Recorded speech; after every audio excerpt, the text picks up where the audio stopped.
Count the blocks yesterday is tucked right alongside almost Aaron Smith as they head up towards Paddock Hill Bend for the first time. It's Aaron Smith that leads from the outside of the front row of the grid. Ian Curley in second place, and then it's Rupert Deep who's there in third.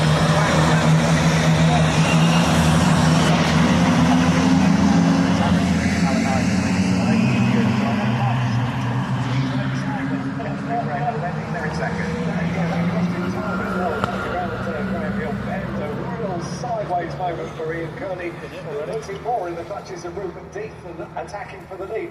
That is perfect for Aaron Smith, isn't it? He's got a big gap.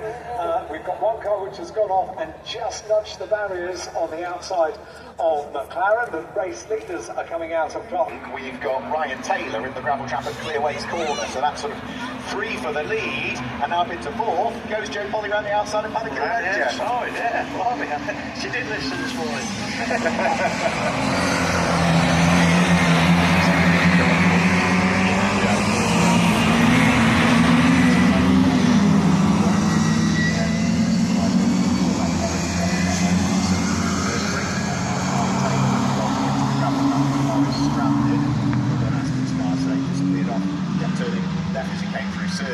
Was that the cold rears and just sort of upset the back end of the car? Yeah, across the grass and then straight into the barriers. So for the moment, we are just racing under localised yellow flags. No suggestion that it's a safety car or anything else. The car that was slow at Paddock Hill Bend, Jim Burrows, is heading back down towards pit lane exit, or is he going to the outer paddock? I've just seen him. He's going to the outer paddock, so that's a non-start and a retirement from him. But for second place, well, certainly Ian Curley was having to stick his elbows out there to try and prevent Rupert Deep from squeezing his way through. We saw these two yesterday having a brilliant battle, Alan, didn't we? So there's nothing to choose between Ian Curley and Rupert Deep.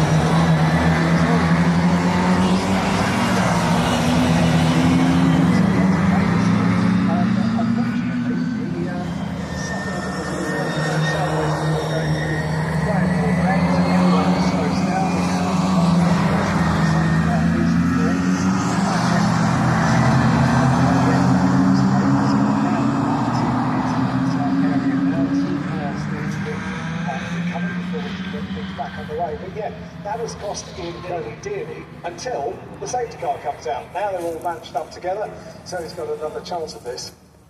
He certainly has, yeah, and for Aaron Smith, as and when we get this incident cleared, he'll be able to decide as to when he wants to get his foot down and get going again. But certainly Ian Curley, Rupert Deep are all well used to racing these mini Miglias, so shouldn't take too long, I don't think, to clear the 2 cars that are there. For Torburn Astons, there'll be some damage to the front end, so that might need possibly a lift to get it out of harm's way. For the other car that's stricken there, which is the orange car in the gravel trap, Ryan Taylor, it should just be a case of towing that car out and then he can go on his merry way. So the safety car heads over the start-finish line.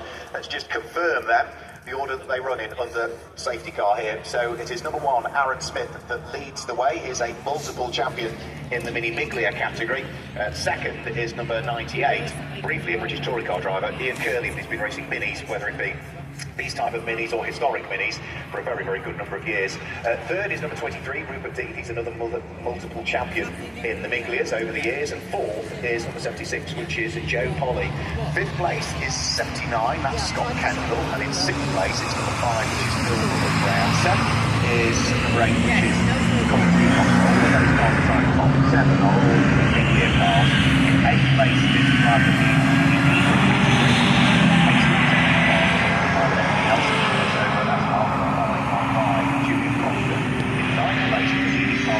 Category, which is car number 20, and that is the car of Darren Thomas. And then completing the top 10 is number 0, another Mini 7 car, which is 0 Ross Billison. The car that leads the Mini 7S class at the moment, which was the category that was introduced a few years ago by the Mini 7 Racing Club, the almost standard engines, 1275 or 1300 SPI engine available in Mini 7s as well, the S class. Yes, it is, yeah. 1300 SPI engine as well. And leading that is car number 746, which is Oliver Burkitt. So that's the order. And also, if we go to 11th place, that does give you the leading car in the Mini 7S class. So they're all truckling their way round. We've still got one stricken car in the gravel trap. The other car of Torburn Aston is just in the process of being hauled out of harm's way by the trackside recovery. And it does look as though a flatbed recovery unit is needed for that one, Alan. So the one that hit the barriers I think he's going to need lifting out of harm's way. Yeah, it only looked as if it nudged the barriers, but we're a fair distance away, so it might have been a slightly stronger event. I mean, there's not much absorption at the front of the Mini, is there, Jeff? No, there's not. It looks like they're dragging it away with the pickup truck and the flatbed for the one in the gravel. It's fairly well buried in the gravel up there. It was Tim and Kent on the drop, but Torbern's been racing on the Brands Hatch Indy circuit because he was racing here last weekend. MSVR had a race meeting here last weekend for Enduro KA, which is the pretty much standard Mark 1.4 KAs.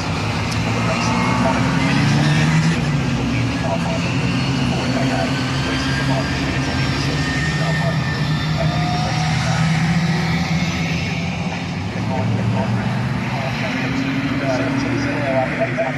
I think he was racing last weekend with Dad, which is David Aston, isn't it? Yeah. His uncle is Kane Aston, who's been another champion as well. Yeah. Yeah, I think it was just a cold right rear and it was a malicious there, cold right rear. Yeah, because it'll only be the second time. Pretty much a slight lift, is it? It's probably lap 1, 2, slight lift, but flat chatter. Yeah. And take your pick whether you go third or fourth flat. What do you do? Fourth early on in the race when the tyres are good. Yeah, and then just drop it down to third once the chance. Just seems to settle the chassis a little bit more. But really ready to drop it to third in case it does step out. Fourth, you're not going to recover anything. And we were talking yesterday about, you've won 3 championships in Mini 7s, stepped up to Miglia's and have won that this year. And there are differences between the cars in terms of the way they handle, because one's on a slick, the Miglia, and the Mini 7 is on a treaded tyre. But we've also seen you racing in things like pre-66 cars. You've got your Masters Historic Racing Gillet on at the moment. A pre-66 Mini running on crossflies, built to period specification, must be very different again. It's like driving on tyres made of margarine. That is, once the tyres have got hot, they just wallow about all over the place. But it's hilarious racing. It's fantastic. It looks fantastic from the outside. The angles that you guys and people like Nick Swift get them to, just absolutely staggering. Yeah, it's when you're in the car, it doesn't feel or look that dramatic. When you sit back at home and rewatch it, and you think, how did I do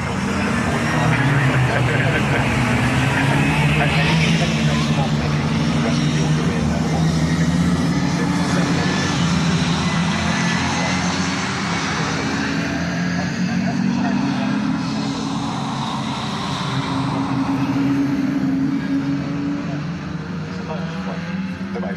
He's saying that with a big smile on his face. But you can talk about any of them and he'd still have a big smile on his face. Exactly. That's exactly what these cars do.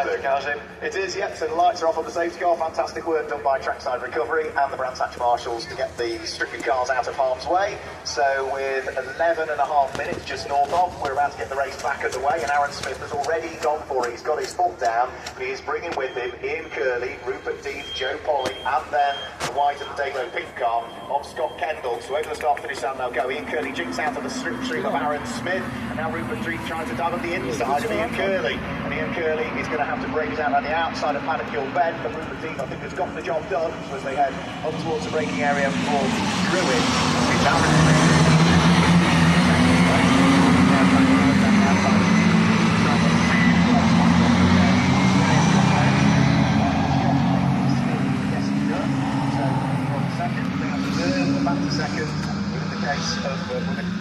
The case of a couple of corners, and that is exactly what Miglias and Sevens have been dishing up year after year after year, Jeff. It is. It looks like Aaron's just broken away a little bit there as well. The second and third cars are having a bit of a battle, and Aaron's just managed to gap them by 6-7 car lengths. So over the start-finish line now come all the Miglias pretty much together. At the front of the queue is Aaron Smith. At the back of the queue is Colin Peacock. He'll be a disappointed man after yesterday. Not the race result, but just the football result, because he's a huge Arsenal fan. He's a season ticket holder, and they lost to Newcastle, didn't they, yesterday? So he's at the tail end of that. He'll look towards the braking area for Druid.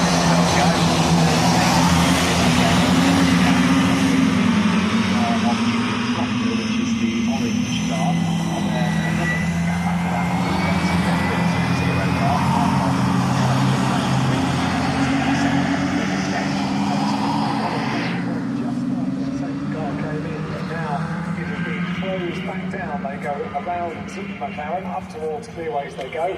and a trio for the lead, I think it's fair to say, at the conclusion of this lap. Through Clark Curve, onto the Bradford Straight they come, and it's going to be at the end of this lap, now 8 laps in the book. So through they go, Ian Curley in full attack mode again, looking to try and squeeze up the inside of Aaron Smith, gets the job done on the way in towards Paddock Hill Bend. Can he hang on to it on the way out? No is the answer, because Aaron Smith gets the undercut and is able to squeeze his way back through the inside by the time he gets towards Druids. Now we know Ian Curley can race now. Aaron Smith, so he's briefly in the lead, but he's back down into second place and he's instantly under the cosh again already from the big lap with Blackrock.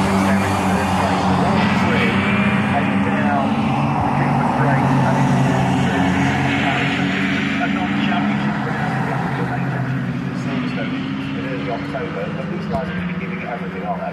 Yeah, I think they're playing the overplayed. One's gone, I've got it. So, yeah, it's, Aaron wants to be first in the programme. He says, every programme next year, if I've got a 0, I'll be ahead of you in the programme. So. Very good point, well made. Jo's having a really good race, isn't she? She is, she's just giving a little bit to Scott coming into Graham Hill Bend here. Yeah, that's a weak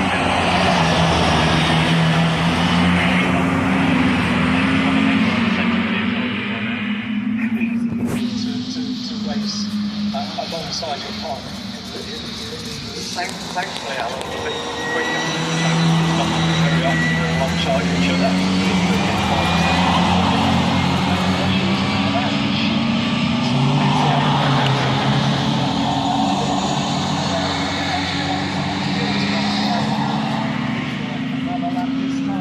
Alex Smith has got a little bit more daylight between himself and Ian Curley as they come up towards the line.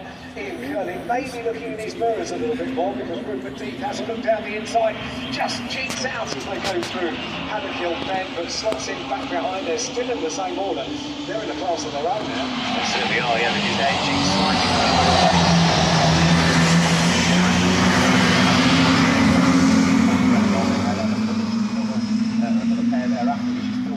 Brown, who is still smuggling away with the all-red car in the hands of Colin Peacock. Out of Graham Hill Bend and along the Cooper Straight, Aaron Smith still leading from Ian Curley and Dean. That's his lap of the race. Ian Curley in a one for Ian Curley.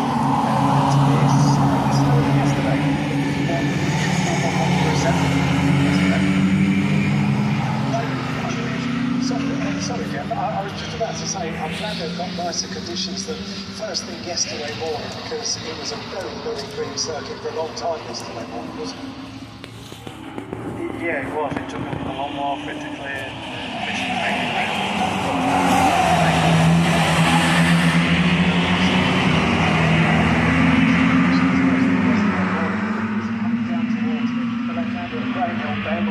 That opening lap, Ian Curley was incredibly spectacular. I love the little noises you make, Jeff. I'm thinking of the bill that might be heading my way. That was a sprint that's coming around the event.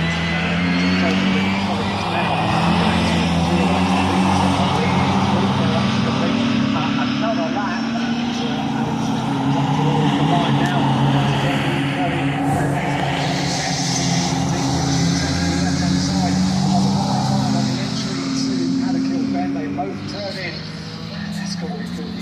Smith, hasn't it? The more they hold each other up, battling for second place, the more he's able to get a yesterday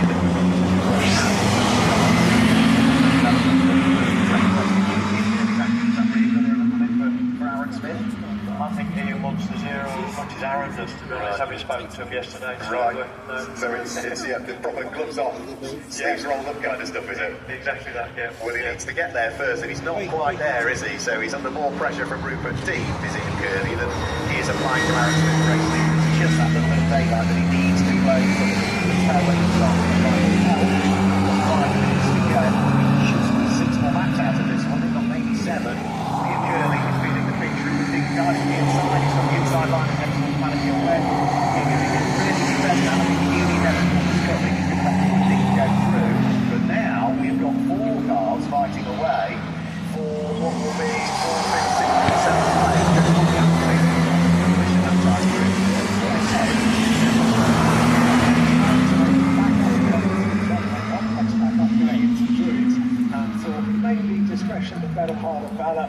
maybe felt Jeff's pain from the commentary box and potentially what could go wrong, and has slotted in behind.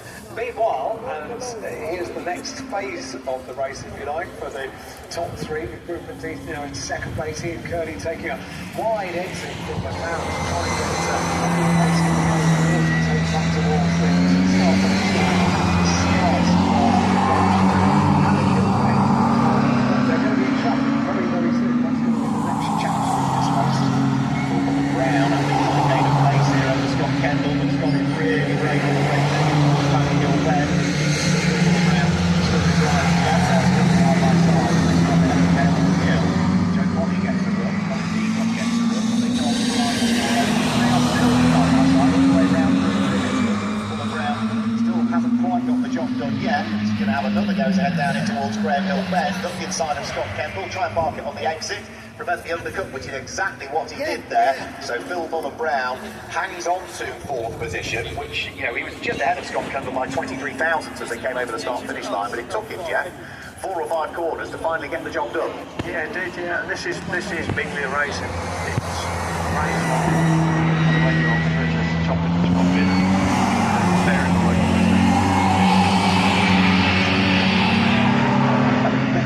They're short races, they're sprint races, but they are so competitive. It's shattered when you get on well. So it's a last race.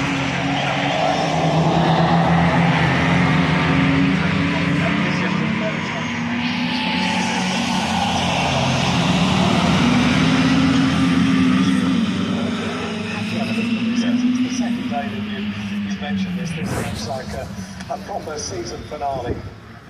Right, we've now got, of course, a little bit of traffic which is coming into play, so that could affect the cars as they try and weave their way through the traffic, and it certainly affected Ian Kearney. He has a poor run through the traffic as one car heads off and into the gravel trap at Clearway. Should be able to dig itself back out. Not quite sure which one that was. Might be Alfie Glennie, possibly.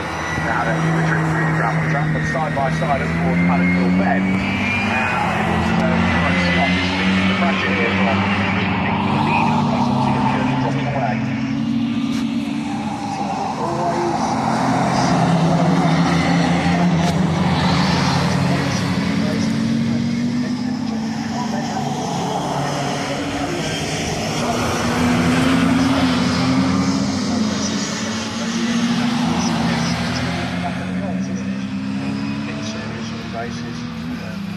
Races like this, it's quite good to actually use them to your advantage. Well, so you can block people in sometimes in a slower car. So yeah, the tactics of the race come into play, don't they? So we are now about to complete. How many laps? 17 laps in total are about to go in the book, and we've got a minute 30 seconds remaining on the first race of the day. The honours of the day. In this race, we've got one more race to look forward to.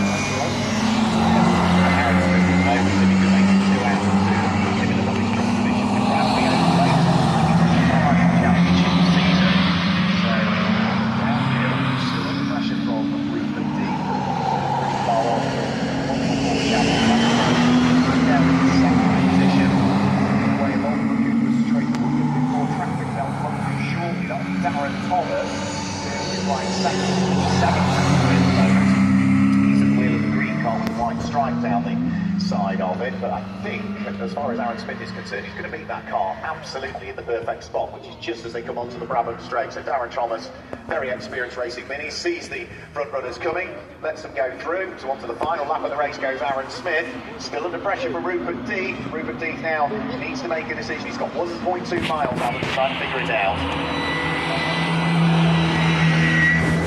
It's not obvious, that's for sure.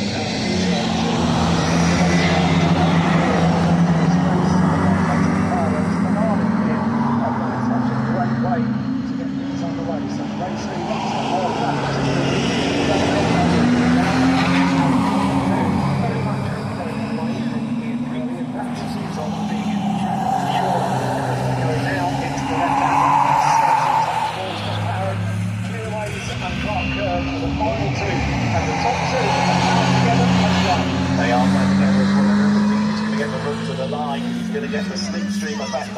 Smith jinks out from behind him, but I don't think he's quite going to get there in time. He's edging up, but he's about half a mini length short in the end, and that equates to 41 thousandths of a second. Aaron Smith wins the second of the Mini 7 Racing Club Home Plate Winter Shootouts. We've got Rupert Dean in second place, Ian Curley in third, Phil Fuller Brown finishes just in fourth place, then Joe Collins just takes the second lap, just the second one back on Peacock, leads in the top six in the end. Joe finishes just his own hits, went back around the outside, and he's not good, there he is, he's part of the Druid. There we go, through part of the Druid, so I wonder why happened to the Druid. So Colin Peacock finishes in sixth place. Scott Kendall is yet to take the checkered flag, but he's going to go in eighth place. Julian Proctor takes the leader class in ninth place. The Mini 7S class will go the way of Scott Millerson. Completed top 10 is Darren Thomas, but the Mini 7 the Mini 7S class will go the way of Michael 746, which is Oliver Murphy. I think he went downstairs yesterday to try and chat to the man, and they drove straight through to the outer paddock. I suspect they might do the same this time because trucks are next up. And they will. The only company I had down there was Jeff Smith trying to thumb a lift. Do you need to disappear to get your lift? I do. The problem is with the trucks, close the tunnel. So everybody needs to be across and get across. We'll let you go and get your lift if you need it. Thanks, guys. Thanks a lot. Thanks a lot to Jeff Smith. So he'll join us later on, I'm sure.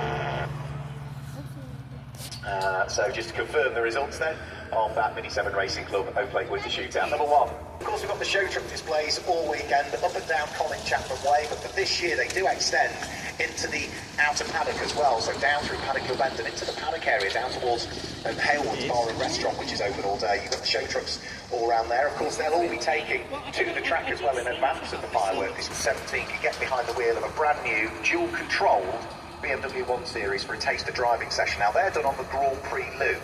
The sign-off for that is at Halewood's Restaurant, so very similar area to where the axe throwing is, so down at the bottom of Paddock Hill Bend, Halewood's Restaurant. Wholly not connected. No, wholly not connected. Only 30 quid a person, you know, so to let a little young person go behind the wheel of a car under supervision with a professional driver alongside you, £30. And my son did it. I mean, he's 22, 23 now, but he did Young Drive and he did Young Drive Plus as well, and absolutely thoroughly enjoyed it. This is another high. This one's nice. It's a 12th birthday, and it comes from Grandad. Happy birthday to Jack. Little Jack is a 12-year-old wannabe trucker, and here at Brands Hatch today. So happy 12th birthday to Jack from Grandad. Thanks for writing in. A message over to the Mega Store gets you a message on air. You can do that throughout today. Just pop in and see the guys over in the Mega Store. They'll send it through to the commentary box if you've got someone. So the trucks are making their way down on this, by the way. Oh no. I was looking forward to my servant donut myself. The trucks are the British Truck Racing Championship. They had 2 races yesterday. In the first race of the day, nice to claim the win. That win.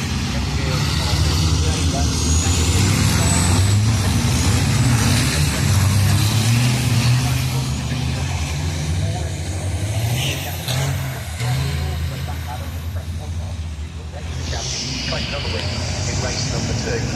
Later on in the day, they get second in both of the races. So you actually now second in the championship standings ahead of local man from West Kingsdown, Steve Powell, who was second, but now has dropped to third in the championship standings. And in Division 2, well, the championship is still alive. If I've got the maths right, coming into this race, because I did all the maths this morning, the DAF of John Powell, which is the number 6 truck, if memory serves me correctly. Yes, it is.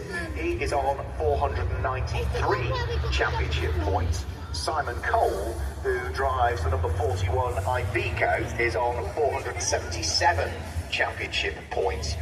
So there are, 16 championship points between them when you get 20 for a win, plus an extra point for a fastest lap. So the Division 2 title is unlikely to mathematically be sorted in this one. We'll have to do some maths as the race wears on to try and work that one out. We also want to thank MV Commercials, who should be supplying our pace truck for this one. But if you have got a programme, then you can turn to the correct page of your programme and we can guide you through the grid for what is race 8 of the weekend. Progress on the back of the grid, this is based on their finishing positions from race 1, albeit with the top 6, top 8 reversed in each class. Did not finish in race 1 yesterday. It's number 86, the Scotsman Tom O'Rourke, that sits there at the tail end of the field. So the trucks head off on their formation lap in advance of our third of 5 races this weekend that bring the curtain down on the British Truck Racing Championship.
Adam Bint on pole position in the Division 2 Volvo Aerodyne. Neil Yates sits alongside in the first of the Division 1 trucks. The lights are on, we've got 15 minutes on the clock, and we're about to let the thunder descend on Brands Hatch. The lights go out, and Adam Bint gets a really good start. It's a fantastic start from Stephen Powell for the second row of the grid, and he's going to lead the charge as we head up towards Maddockhill Bend. With his teammate Neil Yates alongside, he goes all the way through the grab on trap and should be able to dig his way back out. So it's Steve Powell that leads the way from Adam Bint in second position, but Binty's coming under attack to the Division 1 truck playing around the outside.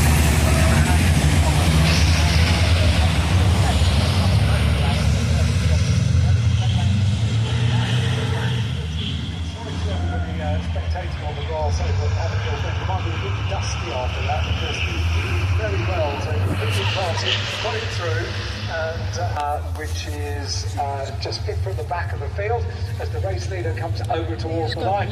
One lap about to go into the book. Going on YouTube. Yep, so here they come. It is going to be Michael Oliver in second place, Adam Bint in third, but Adam Bint has got the Division 1 machine of Dave Jenkins trying to sneak his way up the inside, and Jenks goes through and up into third place overall. Adam Bint will let the Division 1 trucks go as quickly as he can, but he doesn't want to compromise the fact that he's got a few trucks between himself and the second.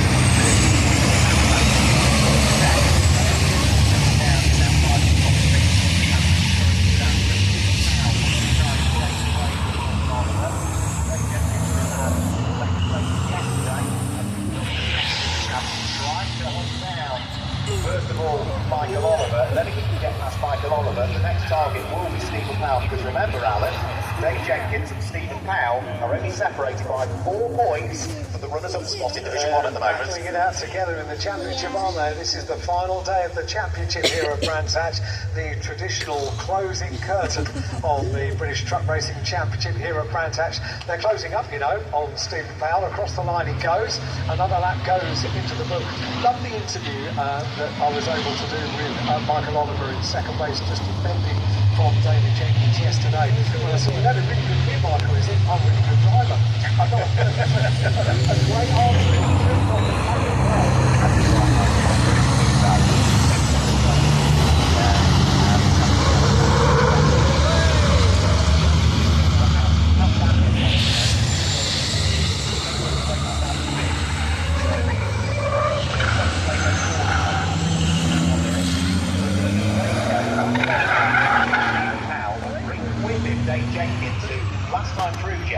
set the fastest lap of the race, so he at the moment gets the extra championship point that goes with that. 59 points of John Boland. Monitor Daimler has the inside line and should be through when they get towards Maddockhill Bend. So it's Powell from Oliver to Jenkins And then Ryan Smith finally, I think, is going to get the job done on John Bold, and yes, must go through the door. Yeah.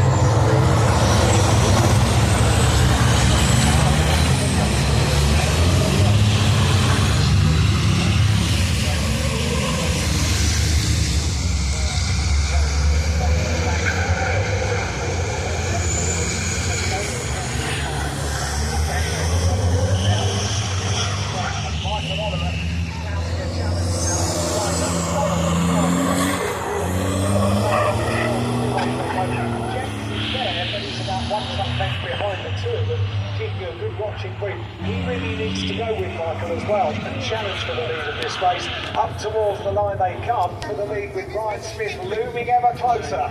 Yep, so here they come over the start-finish line. The order still remains the same for the moment, though. Ryan Smith sets the fastest lap of the race, so he takes a point away from Dave Jenkins in reality in the championship and adds to his tally 59.517, the new fastest lap of the race that we've had. I'm also keeping an eye on what's going on in Division 2 as well, because it's still out of the pit.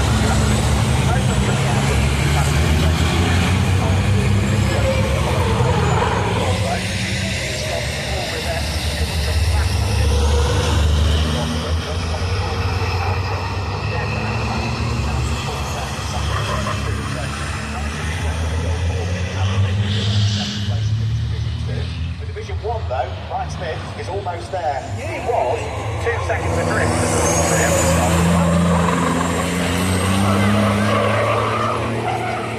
Claimed for Brands Hatch his 9th title. That's the truck that's currently the very bright livery truck in 4th place.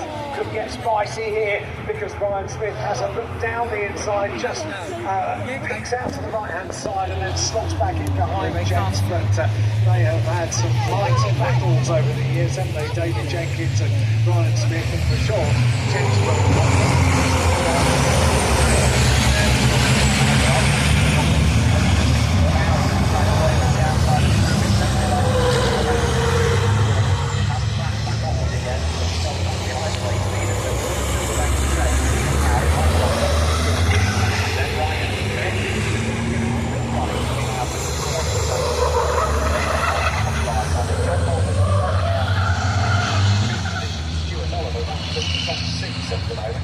still leads Division 2, still has got the Division 1 truck between himself and Paul Revette's snapper back machine.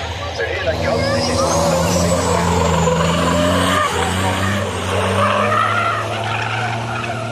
He can't quite squeeze his way through. Little Ryan Smith, Alec, did he do it? Is it the run that Ryan Smith was looking for? He goes just to the right-hand side on the approach to Paddock-Hill Bend, but I did say James is not going to make this by any means simple for Ryan Smith, and we've got 2 laps.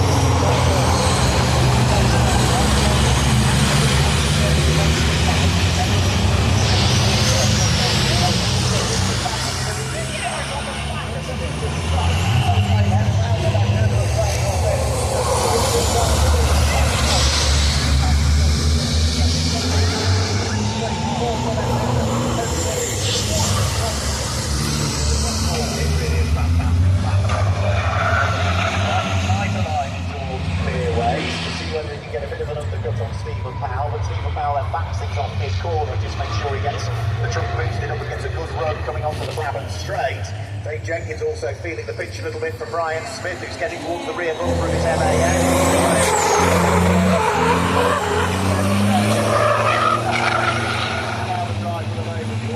It's just having fun now. Dave Jenkins, who gets a little bit wide, coming out of Paddock-Hill Bend, dips a couple of wheels into the gravel and just opens the door enough.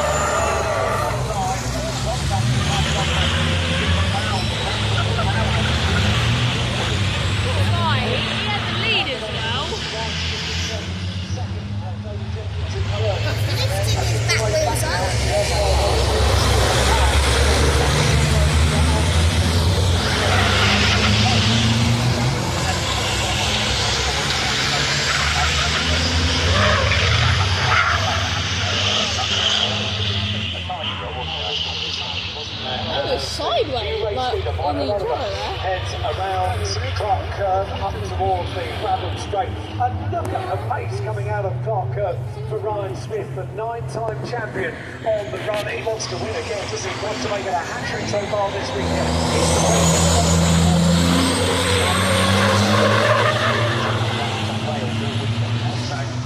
See whether we can do something around the outside of Druids. Keep an eye on Division 2 as well,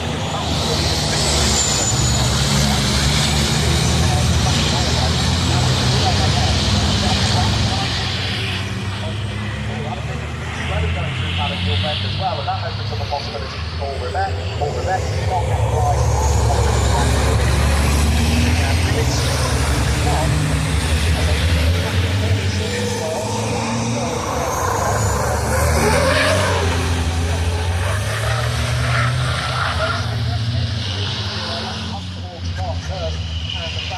Once again, Michael Oliver, as he opened the door a little bit for this run down towards Paddock Bend, because if there's a gap, then Ryan Smith is going to go for it. Squeezed on the run down towards Paddock Bend. So Ryan had to back out of that, pull over to the left-hand side of the track. As a result of that, they're still in the same one. Yeah, good. Absolutely fair. They seem to be fair on this covering a nice wide sweep around through it.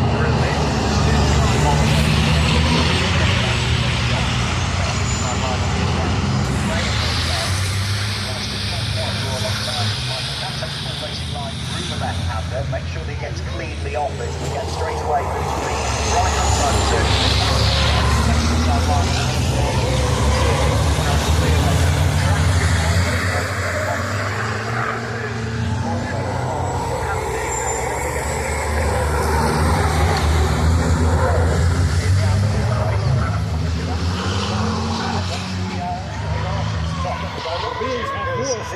This is a significant battle. Michael Oliver, he leads. He's got the middle of the track on the approach down towards Paddock Bend.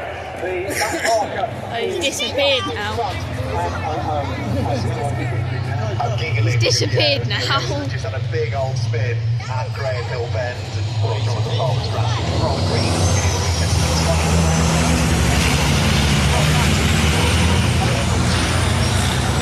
It's really lacking pace.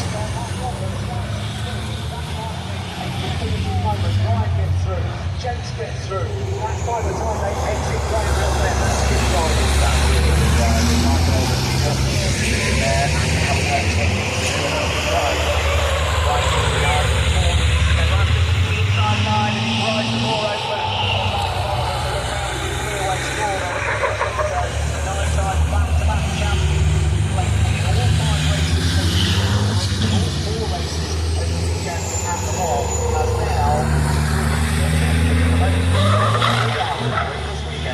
And a little flash of the lights when he came across the line for the first time as the race leader. Very impressive that, isn't it? Now let's see what Ryan Smith can do. He won both of the races yesterday. Michael Oliver back in second place. Maybe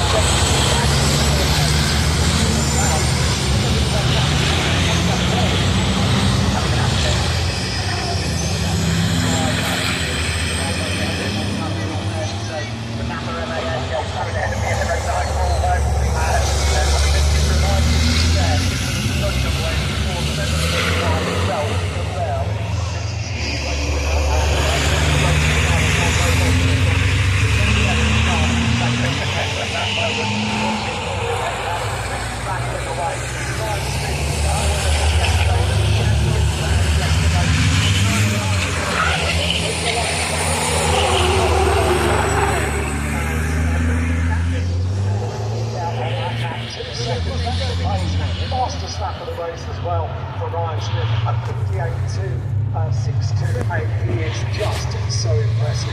What I find is the speed of these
Hannah Fitz, who was in second place in Division 2, in only his third weekend, I think, of racing in the UK Championship this year, and completing the Division 2 podium. Just as Simon Cole chased all the way to the start finish line by Philip Freedike, who I did get confirmation is scoring championship points this weekend for Dutchman. So Simon Cole is third, Freedike.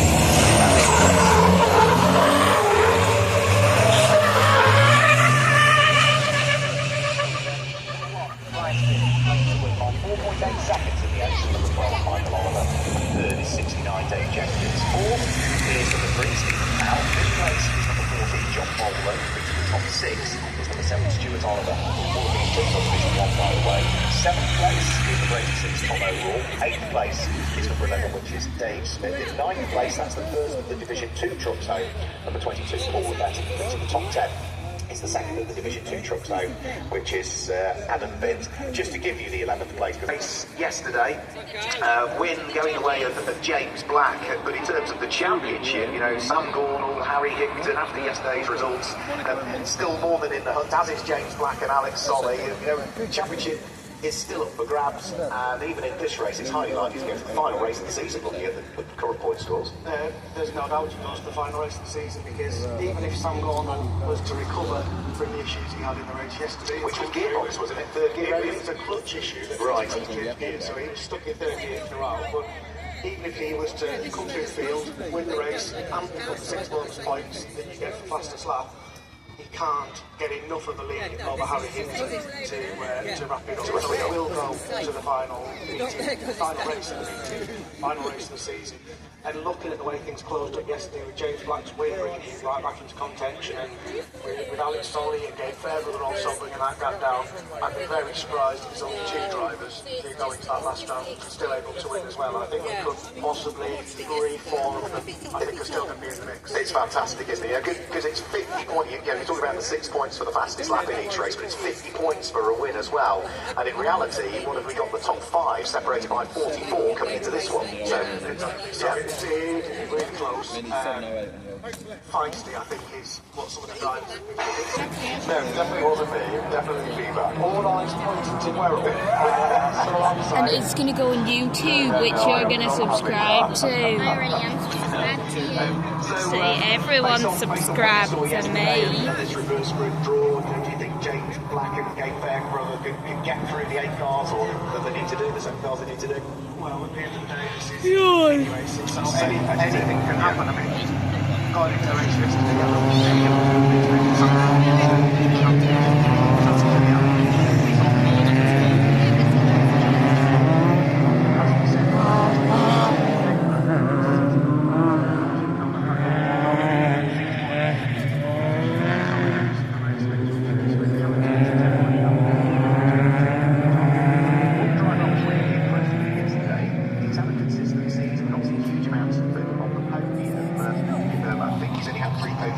Alex Keynes, impressive yesterday. Yeah, I mean, Alex is a very good driver. He's very quick. He's not going to win though this year, is he? No, he's been on there control season. He's just not been able to make it onto the top step, which was a bit like James Black until we got the Silverstone when James Black got that first win of the season. But Alex is a very quick driver. He was in contention for the title coming into the weekend. Unfortunately, despite the podium yesterday, he can't win it any longer. But he's still on for his best championship finish so far. And as for 2025, you know, we're seeing most clubs releasing and championships releasing their calendars for 2025. You've got a mixture of, I'm guessing, sort of standalone events, but also Tonga supporting events with the BTCC again. Yeah, so as usual, the Coopers will get 3 rounds on the total package, slightly different to what they had this year, because they'll be coming to Brands Hatch with junior cars early on next year, so they'll be coming here twice next season. We're also going to Brookston, the total package again. Yeah. We're also going to Donington Park for the Grand Prix circuit. So there's 3 rounds, and the rest of them are on the ALC package, apart from the event at Silverstone. It's going to be an action-packed season. It looks like we're going to have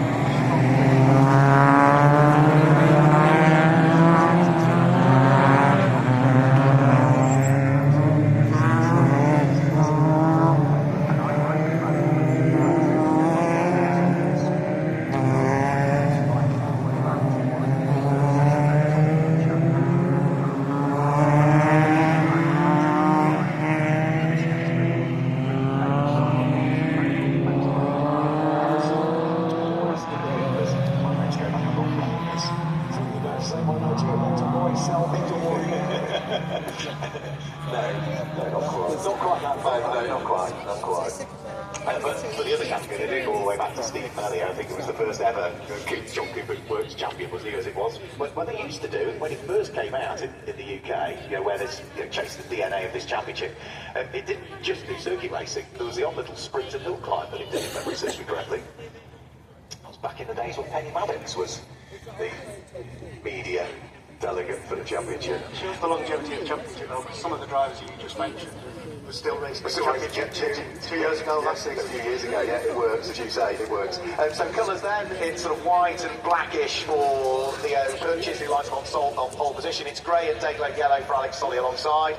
Row 2 of the grid, it's white with light blue for Ronnie Smith, alongside the largely white and pink and blue car of Ashley Gregory. In row 3 of the grid, it's pink and blue for Harry Hinton, alongside the green and yellow car of Alex Keanes. Row 4, just to give you in, because it's the runner-up and the winner from yesterday. Grey and light blue and white for Gabe Fairbrother, largely blue and white, beyond the yellow flash here and there for James Black, number 53, who was yesterday's race winner, but with the top 8 being reversed, lines up on the 4th row of the grid. So the final row of the grid comes up to position.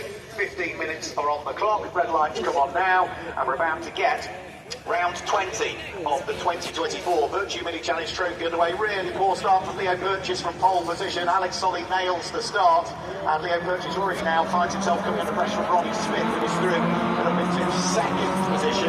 Ashley Gregory might be through into 3rd, but Alex Solly really nailed the start. What a brilliant start, and before old Leo Purchase from pole position, the lights went out, Alan, and he just didn't get rolling. No,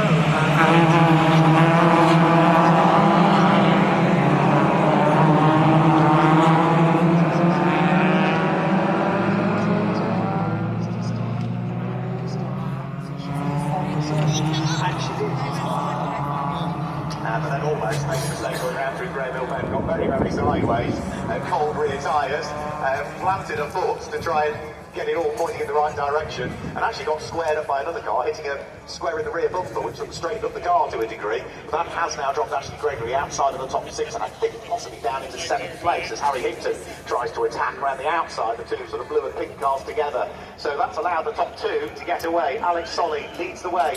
Ronnie Smith there in 2nd place. Alex Keanes in 3rd place. And yesterday's race winner, James Black, already up into 4th place. As for Ashley Gregory, in the back lap, 6th position, I'm afraid. and we've got Leo Purchase has gone off.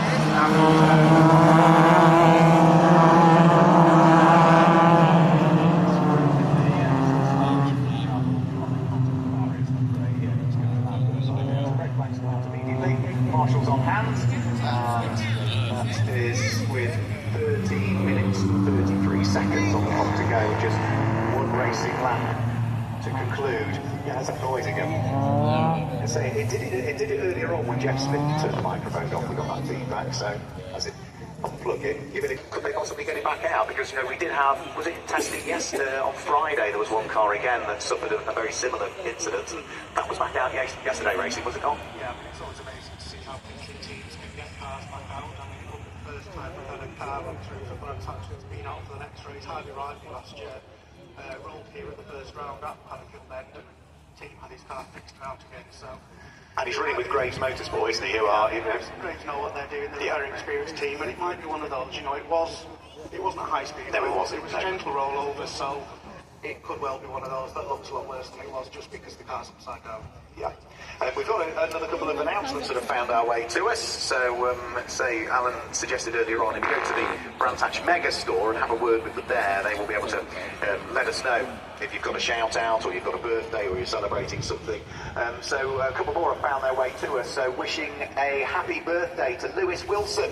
Lewis Wilson, who is 21 years old, it says on what we've received. So happy birthday to Lewis. And also a shout out to Adrian Drew. Adrian Drew is over in Silver Hospitality as one of the guests over there. He's 50 years a paraplegic, a former motorcycle racer, but he's here enjoying the racing today. So hi to Lewis Wilson, hi to Adrian Drew over in Silver Hospitality. Malcolm Lee and friends say happy birthday to Kaz. Lots of love from Malcolm Lee and friends here at Brantach. It's great to have you here, guys.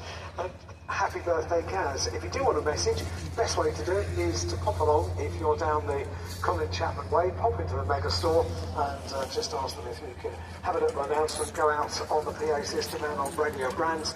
They'll write it down, they'll send it through to us, and we'll get you on air. So, clearing up of the incident underway, the car's been rolled back onto its wheels. The rest of the field all lining up waiting for the restart of the Virtue Mini Challenge Trophy category. And whilst we're waiting for that, let me just give you a few more bits and bobs that you can do off circuit as well. We mentioned earlier on about all of the fairgrounds and the monster truck rides and the mini monster truck rides as well.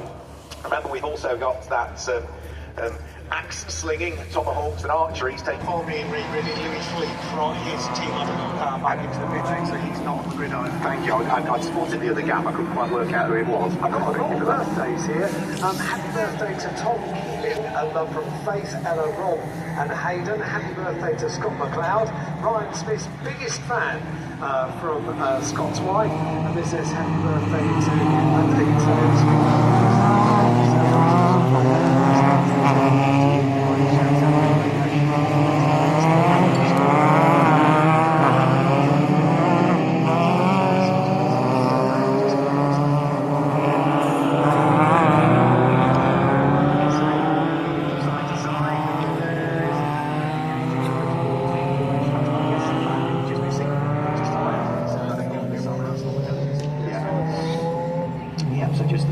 So Alex Solly, in reality, he might be starting on the outside of the front row of the grid, but he is the first of the cars on the grid with the absence of our pole sitter, Theo Purchase, who brought about that red flag. So the Dayglow yellow and grey car in the hands of Alex Solly will look to try and do what he did in the first race, which was get a cracking start. Alex Solly is one of those drivers that is still within the championship hunt as well.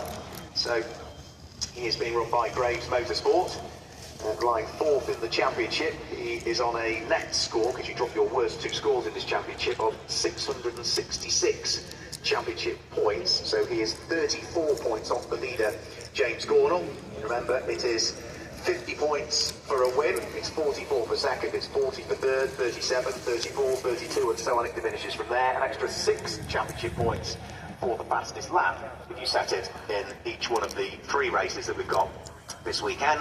I'm just awaiting the final few rows just to usher themselves up into position. So the Grosvenor Dayglow car, Alex Solly. And we have got Louis Fleet, he's come back out. He's come back out to the back of the grid. Oh, that's good then. Right, okay, so we'll put his black car with light green flashes to it, isn't it? Down to the tail end of the field. So just waiting the green flag at the tail end of the field. There we go, 5-second forward. It's been held aloft, red lights are on. And as the lights go out, as they do now, it's not a bad start from pole position from Alex Solly, but Ronnie Smith gets a rocket to the start in second place. Slightly slower away was Ashley Gregory.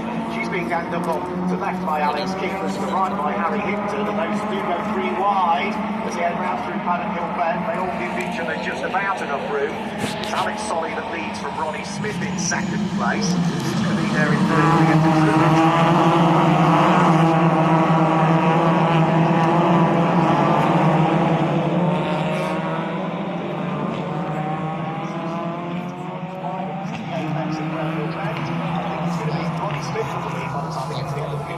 He's gone off the line really well, didn't he? And the top 2 have broken away just a little bit as they head around the left-hander at Surtees into McLaren, up towards Clearways Clark Curve, the completion of the first lap. I reckon Harry Hinton might be quite pleased that we had a restart, because it's been a better result at the end of lap number 1 for this second attempt at restarting. Bearing in mind that Harry very much in the championship title chase this weekend here at McLaren Tracks. They go through, the top 2 are a pair, everybody else wants to be second. They do. I think Cameron Ward offered into the barriers going round through Surtees and up towards McLaren. I think it's number 43 car that I can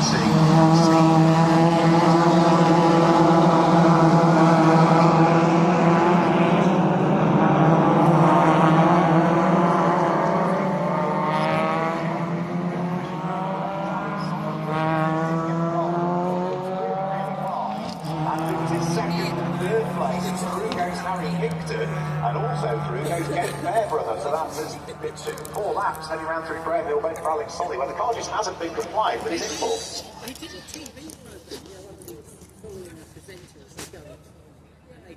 So up towards the line they come then, and with this change around, Harry Hinton now in second place. Across the line they go, and that puts 2 laps in the book. And Harry Hinton not only took second place during that, he also, on the first of the 5 laps, if you like, put in the fastest lap of the race as well.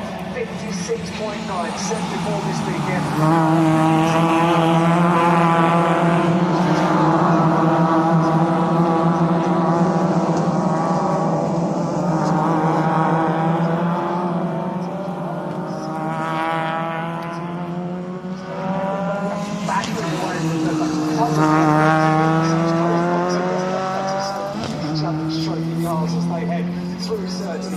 Battle for 4th place, and just trying to identify how many cars there are in that train.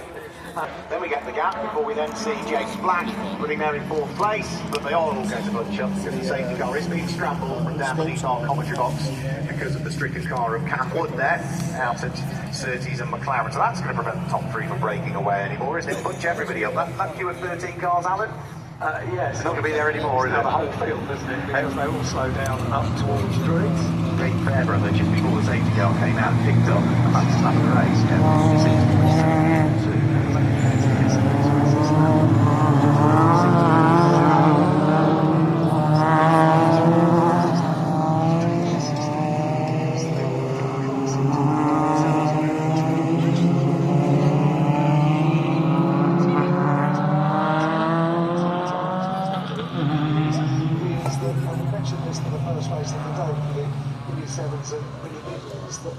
It is much drier on circuit. This time yesterday it was greasy, it was damp, it was threatening rain as well.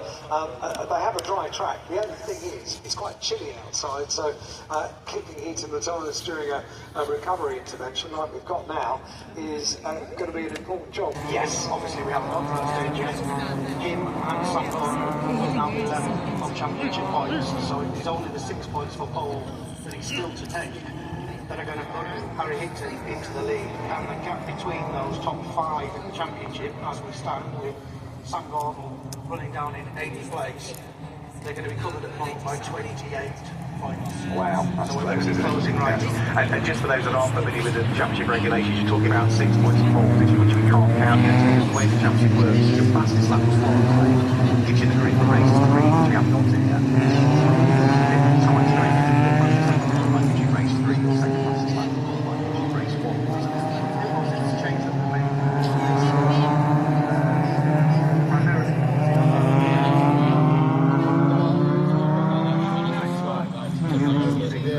the drivers who qualified at the front to get to be at the front, to get their moment at the front of the TV. But it has made it more interesting because this season you then had to score 2 quick laps in qualifying, which you haven't had before. On a TOCA meeting, it's not too bad because you have a half-hour-long qualifying session, but when we come to these meetings, you've only got 15 minutes to set 2 laps. Brands Hatch isn't too bad because it's a short circuit, there's more time to get those laps in even with the traffic. When you go somewhere like Snetterton, you might only get 3 or 4 laps in the session, you've got to make 2 of them count. But even in the qualifying session yesterday, because the track was evolving all the way through, you could set 2 banker laps nice and early on in the session, but those 2 banker laps would always become irrelevant by the end of it because the track had evolved so much and it drives so much. Well, normally it would do, but yesterday we didn't really see much evolution because Hinton set his fastest time on his first flight. Oh, it did, yes, it was a static session, wasn't it, for these? So it was a case that the drivers got the lap in early, and that was the one that counted. Here we go, the safety car is feeling its way back into the circuit, into the pit lane area, so Ronnie Smith decides that he wants to get things back underway. No one's overtaking until they reach the control start-finish line, and Ronnie Smith leads the way. Harry Hinton in 2nd place, Gaten Fairbrother in 3rd, yesterday's race winner James Black there in 4th, Alex Solly under pressure from Alex Keys, as they fight over who wants to be 5th and who wants to be 6th, but Alex Keys is also finding himself under pressure from the all-white car around the outside, which I think might be Reese Hurd, as they head into the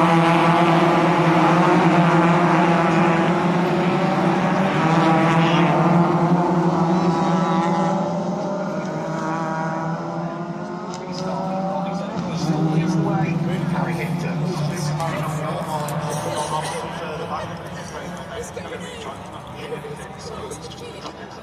I can't get get used to the colour of that car? I'm used to seeing it almost creamy colour with red on it, wasn't it, last year? It was. He got used once midway through the season, so that's allowed him. Has just got about a centimetre in front as he goes into Paddock Hill Bend and goes into the lead. So Harry Hinton it is that has now taken the lead. The way this race has panned out for Harry Hinton is very, very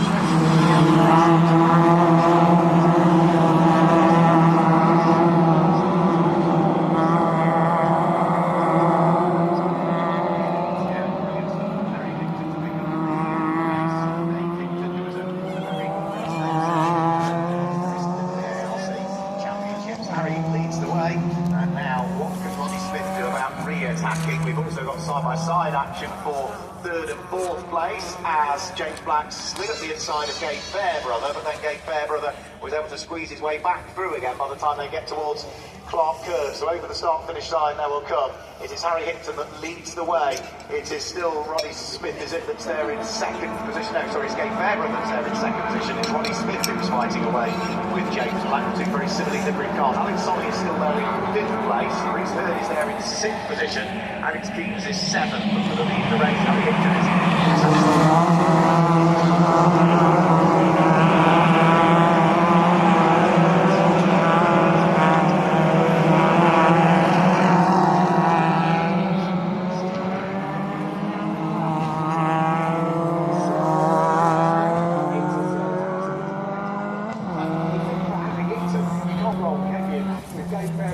so close, he's going to be trying to force some kind of error. One car left between the two of them as they head through clearways up towards Clark Curve. Another lap to be completed at the end of the lap that they are on, and we come across the line. It is still Harry Hinton keeping it very close to the pit wall, very defensive on the run down towards Paddock.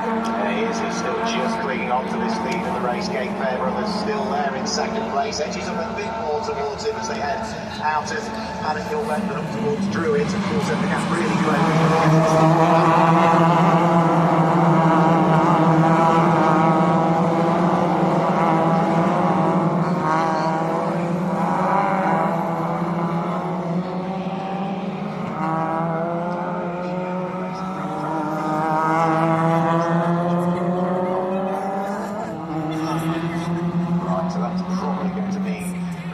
Of a safety car at some stage with 4 3/4 minutes just under to go. Harry Hinton still leading the way, Alan, but the pressure's building all of the time. And of course they're coming up towards the line, and if they're setting a manoeuvre up for Gabe Fairbrother by the time they get to Paddock Hill Bend, well, they're not going to be able to, because double waved yellows means no overtaking going into Paddock Hill Bend. So that is rather strict Gabe Fairbrother of an opportunity on the back of Harry Hinton. Maybe Harry Hinton could breathe a sigh of relief. There's double waved yellows at Paddock.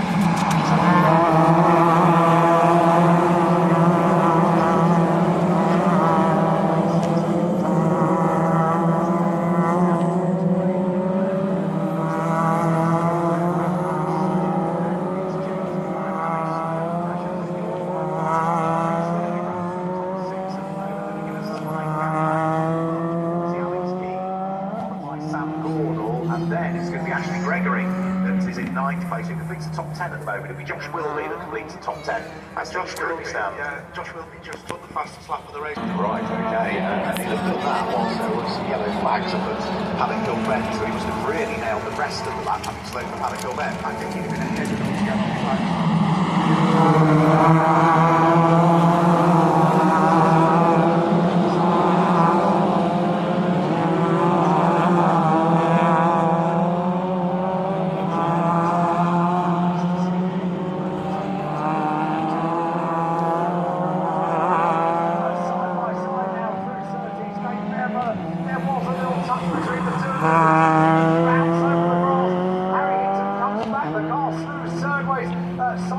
Unfortunately, I have a feeling it picked up Ronnie Smith's car as well. It has, that's Ronnie that's off in the gravel. Oh, so Ronnie's on the outside of the exit of McLaren O'Clears. It really did, and they're still side by side heading up towards Paddock Hill Bend. There's Sam Gornall then realising the yellow flags are still there, and I think that's just as Harry Hinton backs off things because he's got some mechanical issues. So I think, inadvertently there, they were trying to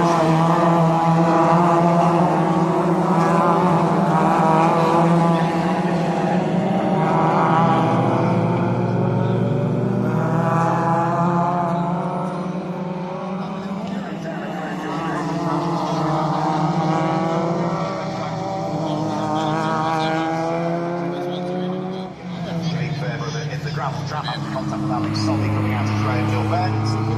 Red flags come out, so that will be the end of the race. We will go back a lap from there. But if you are not running when the red flag comes out, then you usually don't get included in the results. So that's gonna shake up the maths for you, Matt, isn't it? I think we'll best bet is put championship on the wire this weekend, and understandably, you know, drivers are pushing.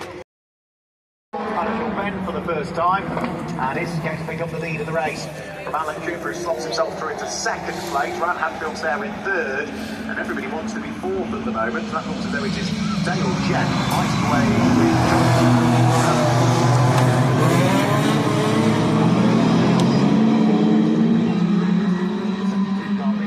from the pole sitter, former champion Michael Smith is there in second. Yes, very sideways though, as Alan Cooper coming out of Graham Hill Bend down to the Cooper straight, but he holds it all together, throws it in at a very obtuse angle, going into 30s as well, onto the Faraday go. Despite the angle, it has not cost him anything, and he's got a double champion, Michael Smith, right behind him. And despite a couple of moments on a couple of corners, these trucks, rear-wheel drive, they are born to do this. They are fantastic machines, aren't they? It's the 27th year of truck racing in the UK. So lights flash on from Michael Smith in second place as he tries to keep the race winner from yesterday, Ryan Hadfield, behind him. But Alan Cooper, what a first lap from him.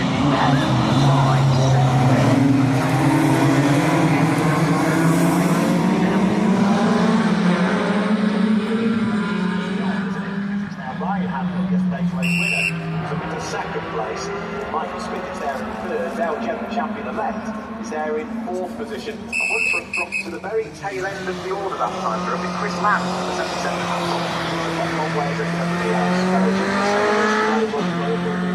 After the race, he knew what he had to do, and essentially really keep out of trouble over the course of this weekend, and that is exactly what he'll be thinking about during this race as well, because Ryan Hadfield now is up into second place, Michael Smith is there in third place, and Dale Gent is just sitting there in fourth place. They are now completing 2 laps in, but not surprisingly,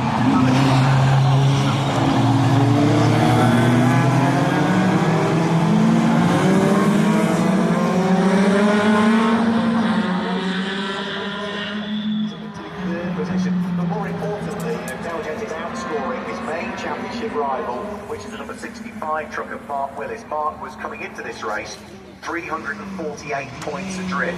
Well, now that Dale Gent is up into third and almost going for second, he's on the major championship. Once Mark Willis is down in 10th, he would only pick up what would be 110 championship points. The championship will be decided in this one. Dale Gent made that looked terribly easy, didn't he, going into second place?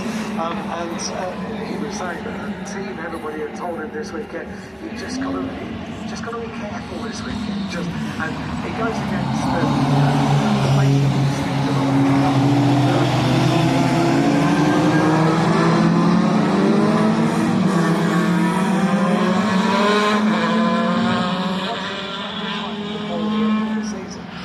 able to unleash the normal action side. He was like released. It was like this huge release, and I think Dale Gent has got early. Was that DR Ash? Is that what it's called? Is it DR Ash? And so leading the way by 1 3/4 seconds last time through. Has Dale Gent eroded that margin at all as they come through this time? The answer is yes, as Dale Gent pops in second place, the fastest lap of the race we've seen so far, 52.335 seconds for Dale Gent. So that will give him an extra 5 championship points.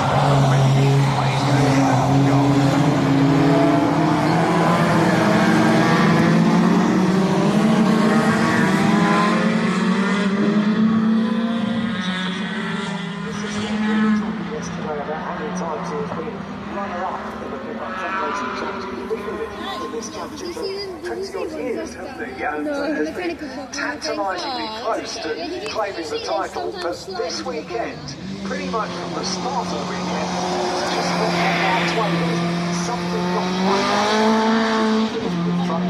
Maybe something not suited to to the circuit this weekend, but he is not where you'd expect Mark Willis to be. No, they had engine issues throughout last year, which they seem to have cured, didn't they, where the truck would be working fine and all of a sudden would just go down on power or go into a limp mode or what have you. But yeah, it just seems to have always back to similar issues in recovery.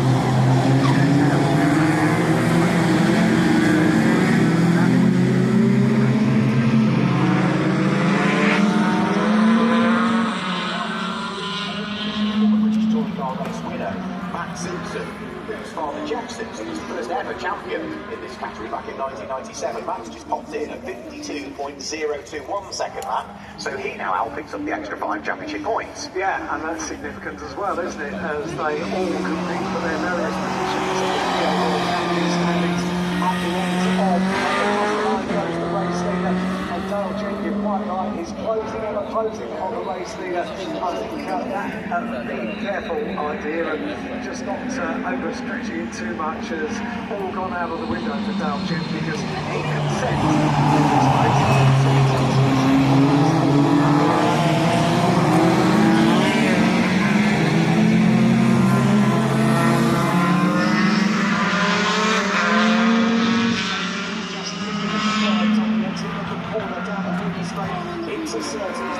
Great lights for the race leader.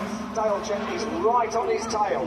He really is right on his tail. He's having another little nibble as they head round through Clear Waste Corner, but he's not quite going to get there in time. Alan Cooper still hangs on to the lead of the race and actually gets better off the corner, so the gap increases. Now Dale Jenkins sits in the slipstream and begins to edge up against the corner. Alan Cooper isn't too far back to try anything when they get there, so he remains in second place.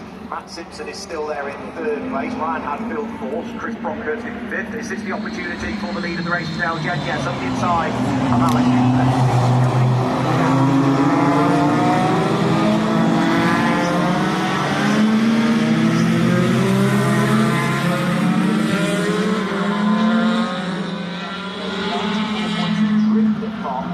Second in the championship. I'm keeping an eye on the maps there because at the moment he's very close to runners-up spot in this championship. So, new race leader, it's the championship leader. Dale Jenkins has gone to the front of the field, heading through Clark Curve up towards the completion of another lap. And let's see if Dale Jenkins can pull away. And you kind of get the impression that he'd be observing every time going into just making his way a little bit later, because he was a beautifully executed manoeuvre. And now Matt Simpson in third place, he's having a nibble as well on the run towards Street. Maybe that's where Matt Simpson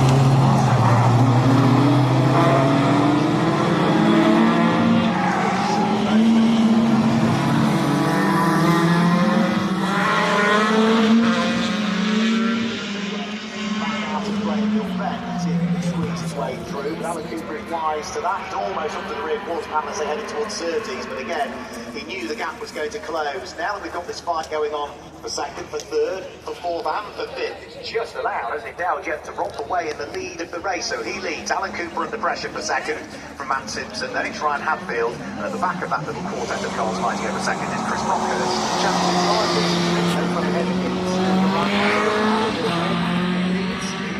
By 1.2 seconds at the conclusion of lap number 9. There are track limit warnings going, and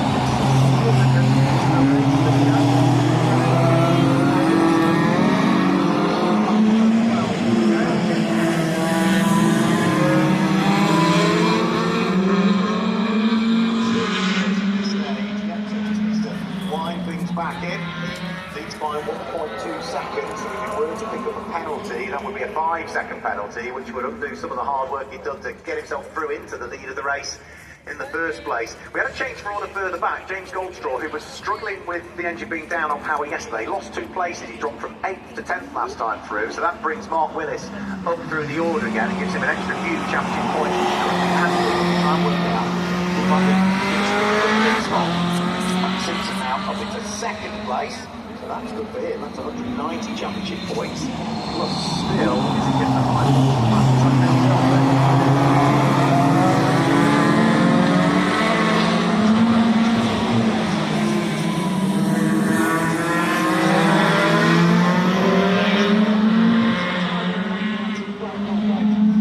As he has been raced long, turns through Surtees now. Matt Simpson looming ever closer. I once made the mistake of saying looming in his mirrors until I was respectfully pointed out they don't have mirrors, and they just have to feel where the trucks are around them. And as far as Matt Simpson is concerned, he looks like he's getting ever closer.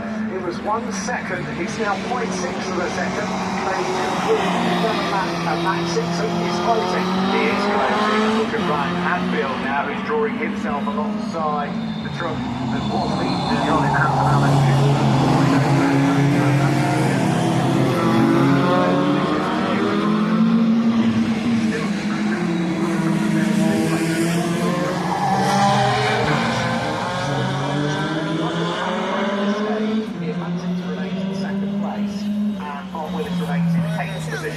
Separated by 34 championship points, the second and the third in the championship heading into the final race. All to play for in the final race of the year. Up towards the line they come then, and Matt Simpson ever closer, as Mark quite rightly said. He is a BTCC race winner. Pretty good at the truck as well, and he's brought the gap down to now 0.2 of a second. Now those Jets doesn't really need to back up, does he? He doesn't really need to be taking on too more.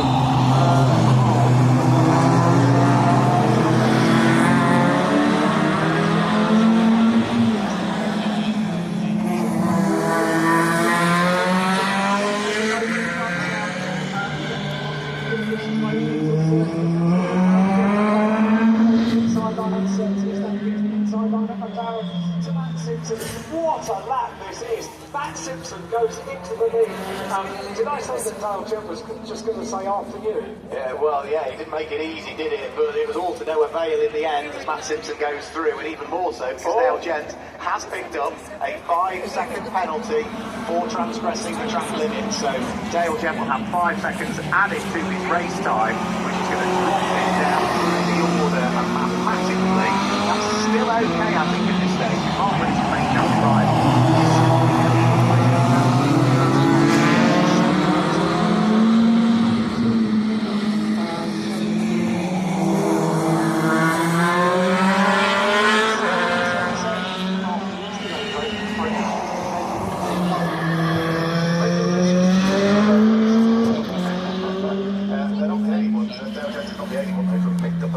Because Eric Bolton, number 68, has now picked up a 5-second penalty, and Ryan Hadfield, that's the yellow truck, that's their third on the road, has also now picked up a 5-second penalty for going beyond the circuit limits.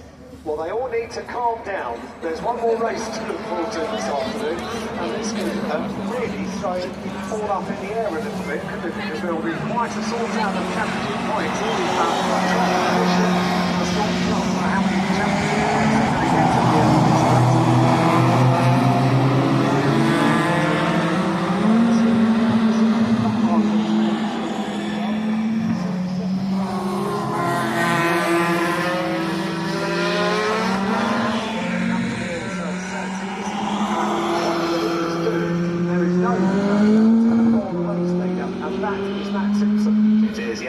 To start his final lap of the race, because it's a 16-lap race. He's on lap number 15 at the moment. He's about to flash his way over the start-finish line with potentially maybe a bit of traffic to deal with. Chris Lamb's truck is not that far up the road. Chris was also complaining yesterday that number 77 truck was down on power. So Matt Simpson leads the way. Dale Jett and Ryan Hadfield on second and third respectively on the road. But remember, both the number 83 truck and the yellow number 44 truck both have a 5-second penalty.